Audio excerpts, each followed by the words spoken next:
The world is full of complaints, full of blame, full of waiting for someone else to make a difference. But what if the change the world needs is you? What if instead of waiting, you decided to act? What if instead of wishing, you start doing?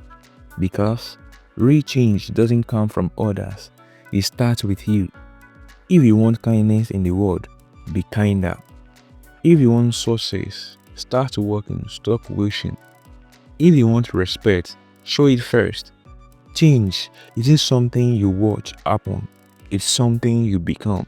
Most people wait, but leaders act. Most people complain, winners solve.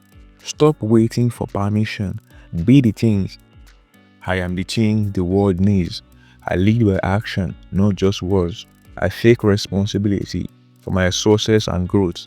I will not wait. I will arise and make a difference. Do you think the world needs a more spectator? No, it needs a leader, someone bold enough to take action.